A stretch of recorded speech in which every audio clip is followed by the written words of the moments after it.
Hey there, comic book friends, I'm Travis, and this is an edition of No Capes, where I talk about comic books that don't have to do with superheroes and/or Ethan doesn't read them or doesn't review them along with me. First, I'm going to talk about BPRD Vampire, issue 1 of 5. This is a mini-series. Of course, I've been picking up most of the new BPRD stuff that's coming out now because I'm really getting into the universe, really enjoying it. This one I definitely wanted to get because basically it is done by the twins, Gabriel Bra and Fabio Moon, with colors by Dave Stewart. Of course, Mike Mignola is on as a writing emphasis, but I think it's really mostly the twins that are doing this. I love their art, their Day Tripper stuff, their Casanova stuff. All that stuff is so great. So I knew I was definitely going to jump on this, even though I'm not really excited by the whole vampire thing as a general rule. There are certain times I make exceptions. This is one of those exceptions. So I absolutely love the art. It's really gorgeous. Another really cool thing is this character. This is Anders. He was kind of a confusing character in the BPRD 1948 miniseries that I just finished reading and talking about. Here, this kind of gives me more information to understand why he was acting the way he does, because I haven't picked up trades or anything to know his history as to why he is how he is. And basically, he was used, it seems like he was used as a receptacle to house some evil vampire spirits at one point. And that's messed with him and, of course, made him a rather disturbed individual. He's trying to come to terms with that. And this is set in 1948. Anders has kind of gone out on his own, has told BPRD, hey, look, I just gotta go do my own thing for right now. And he's basically, packing up his gun and stuff, and he is going to hunt down where all these vampires supposedly meet at. The first opening pages, the first 3 or 4 pages of this book are absolutely gorgeous. There's no real words. It's just a massacre, basically, of from, like, I don't know, 15th, 16th century, 17th century time, with these vampires embracing new vampires and them feeding and stuff. And it's just really gorgeous. There's, bodies floating down this river. I know it sounds horrible to say it's gorgeous, but it's really, really cool imagery by the twins. Really excited by it. It's going to be just a rather fun thing. I think that even if you don't really know Anders' backstory, you get enough of it from the opening pages of this to understand well enough, because you're all smart readers, understand well enough to know what's going on in the book, I think, to enjoy it. I have no idea where the book's going to go and whatnot. I don't really care. I mean, I do care, but the fact that it's got, like I said, it's got those 2 creators on the book doing the art, and I think really pretty much telling the story, that I really enjoying it. I'll dig it for the art and the colors of it and nothing else.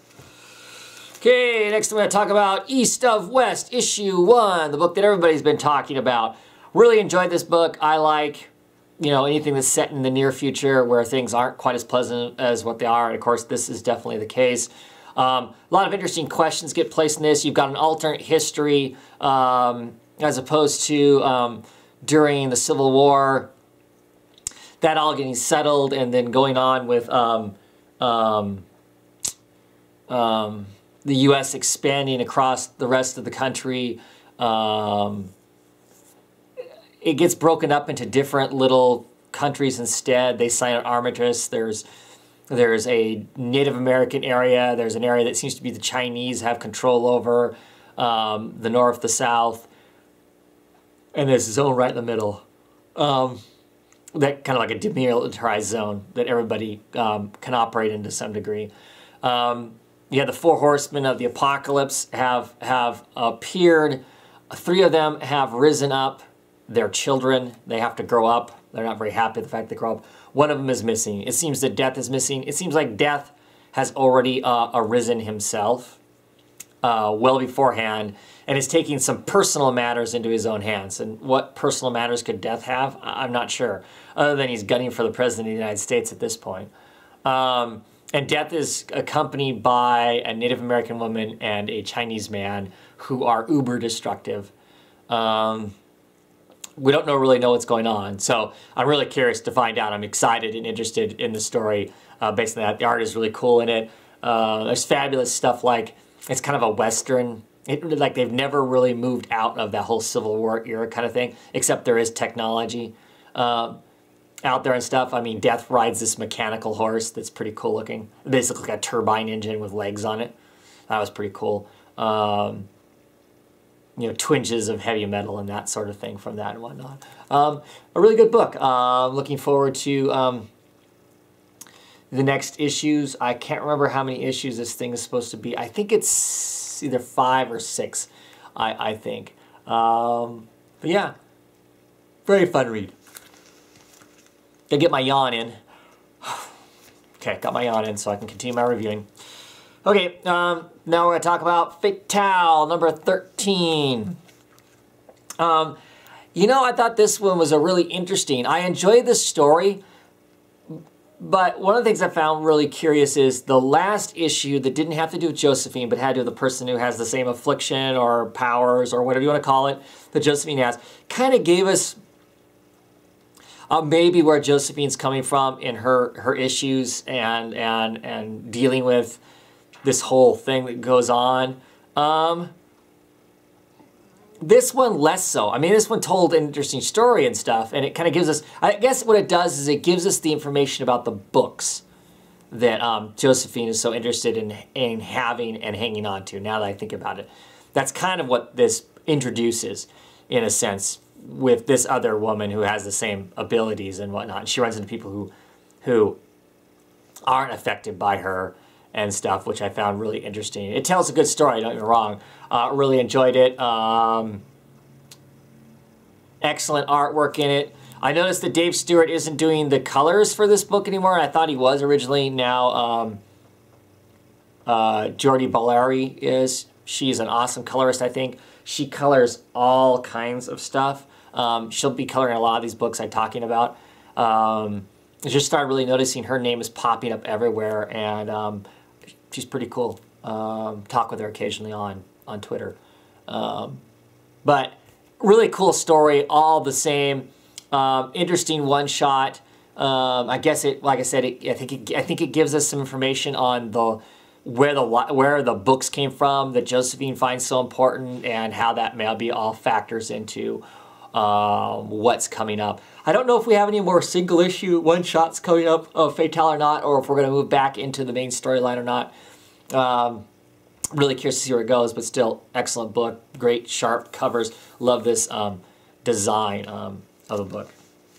Image has been putting out, does a lot of books where the design of the book is really strong. So that's pretty awesome. Okay, next we're going to talk about The Massive.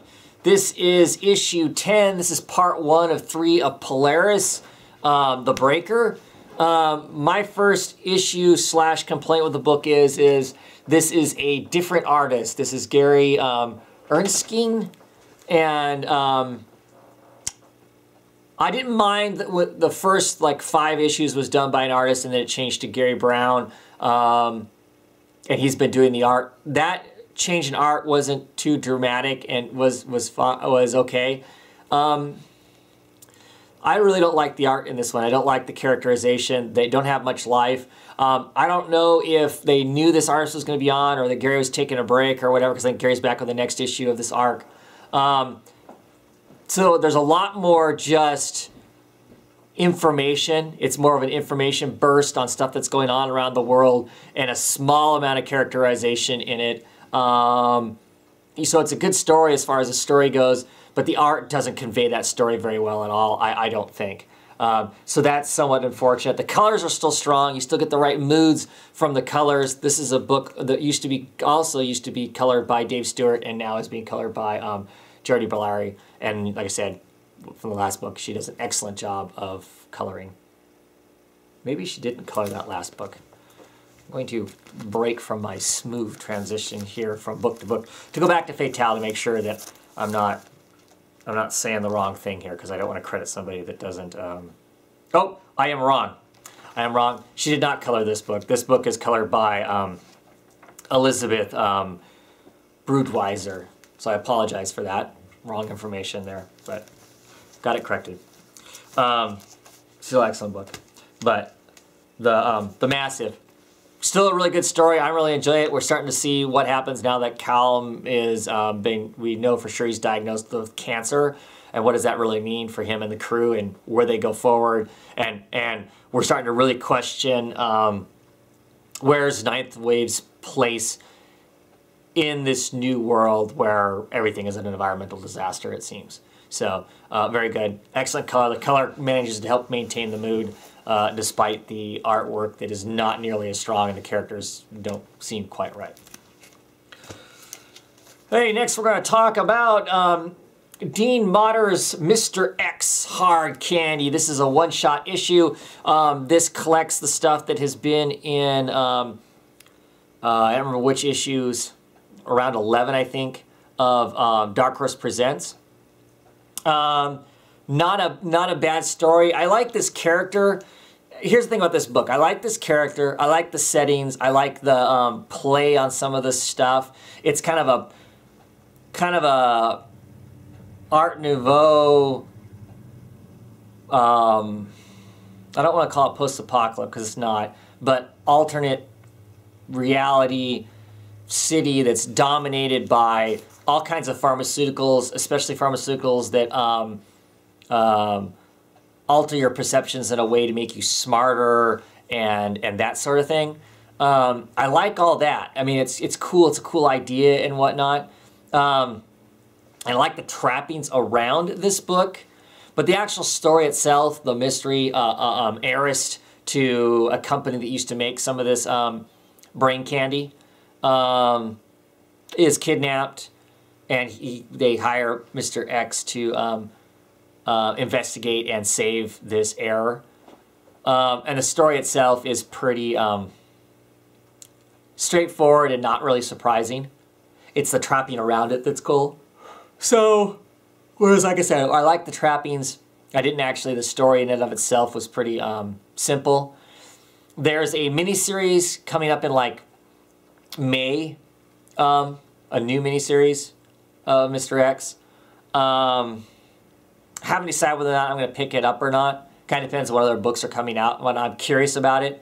But the edge that this book used to have back 20 some odd years ago isn't quite there. Like I said, the ideas and the premise of it is cool, but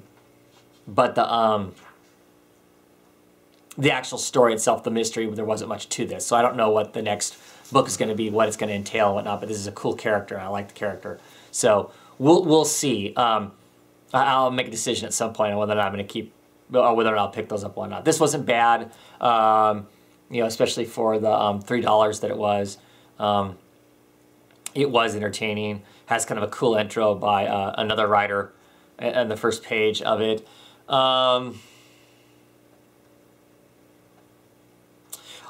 I don't like the lettering in this book. And the reason I'm going to talk about lettering is since the whole Sex by Image came out and they did some weird stuff with the lettering where they've highlighted stuff and whatnot in strange ways, I've been paying a lot more attention to lettering and letterers. When Mr. X is thinking to himself, it's in kind of a typed print, which if I think is fine. It's almost like he's writing a noir or something. You know, writing not a noir, but a journal or something. So that's all well and fine. But the speech dialogue letters are very big, computerized looking letters also. And it feels very impersonal and unlifelike. I didn't think it would matter to me, but I really think it does feel like it matters to me that the lettering is done by hand, by a human. It has more life than what it did in this. But anyway, there's that for what it's worth. Okay, next we're going to talk about, this is Six Gun, Son of Gun. This is issue 2. Colin Bunn, Brian Hurt writing, and Brian Chirilla doing the actual artwork in this. So the art looks a little bit different than the regular Six Gun stuff, but still good and enjoyable. Here we're talking about the second gun. This is the gun that rots pestilence upon those it shoots. And we find out why this guy wears a bag on his head, basically. That obviously the pestilence goes both ways. being the bearer of this gun causes him great grief and makes him look like a monster himself. He tries to go clean after the war. It doesn't work out. And I can tell now from the first issue in this one that this is where they're going to be regathering themselves to go after the 6th, which I won't talk too much about because I know a lot of you guys have just started reading the 6th gun stuff, and I don't want to spoil where all these guys end up going. But this whole thing that's going on right now, most of it's kind of set in the past, telling the history of these guns and the guys, the bearers of those guns, which of course we'll be getting into a major conflict with in the regular series once you get far enough along into it. An enjoyable read. I like it. It's more of the kind of 6-gun world, and I like that. I don't think it's as strong or as interesting as the main title itself, but I think the main title is outstanding. So a little not quite outstanding, still is a great comic book, right? Okay. Lastly, we're going to talk about Time Warp. Issue number 1 from Vertigo, one-shot, big hefty book, $8 book.